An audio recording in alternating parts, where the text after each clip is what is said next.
પાલનપુરના ચડોતર પાસે ભંગારના ગોડાઉનમાં આગ લાગી। પ્લાસ્ટિકના ગોડાઉનમાં આગ લાગતા અફરાતફરી મચી ગઈ।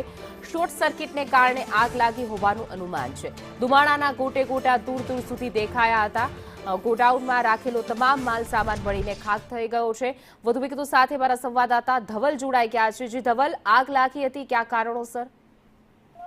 ચોક્કસથી વાત કરવામાં આવે તો પાલનપુર નજીક ચડોતર ગામ છે ને ચડોતર હાઈવે પર એક ભંગારના ગોડાઉનમાં એક વિકરાળ આગ લાગી છે। મહત્વની વાત છે કે અત્યારે જે પ્રકારે ભંગારના ગોડાઉનમાં રહેલો મોટાભાગનો સરસામાન છે તે બળીને ખાક થઈ ગયો છે। મહત્વની વાત છે કે આગ એટલી વિકરાળ છે કે આગના ગોટે ગોટા, જે ધુમાડાના ગોટે ગોટા છે તે 2 થી 3 કિલોમીટર સુધી જોવા મળી રહ્યા છે ને આ ભયાવહ દ્રશ્યોને લઈને લોકો પણ છે તે લોકોમાં અત્યારે ભયનો માહોલ છે તે જોવા મળી રહ્યો છે। મહત્વની વાત છે કે ઘટના સ્થળે મોટી સંખ્યામાં લોકોના ટોળે ટોળા ઉમટી પડ્યા છે।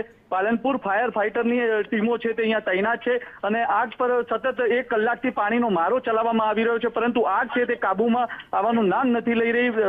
પાલનપુર તાલુકા પોલીસ પણ ઘટના સ્થળે છે ને પાલનપુર તાલુકા પોલીસ દ્વારા તમામ જે સુરક્ષા વ્યવસ્થા છે તેની તકેદારી રાખવામાં આવી રહી છે, પરંતુ આગ છે કે જે આગ અત્યારે છે એ 1 કલાક થવા આવ્યો હોવા છતાં પણ હજુ સુધી અંકુશમાં આવવાનું નામ નથી લઈ રહી। ફાયરની ટીમો દ્વારા આ આગ પર કાબુ મેળવવાના પ્રયત્નો ચાલી રહ્યા છે। જી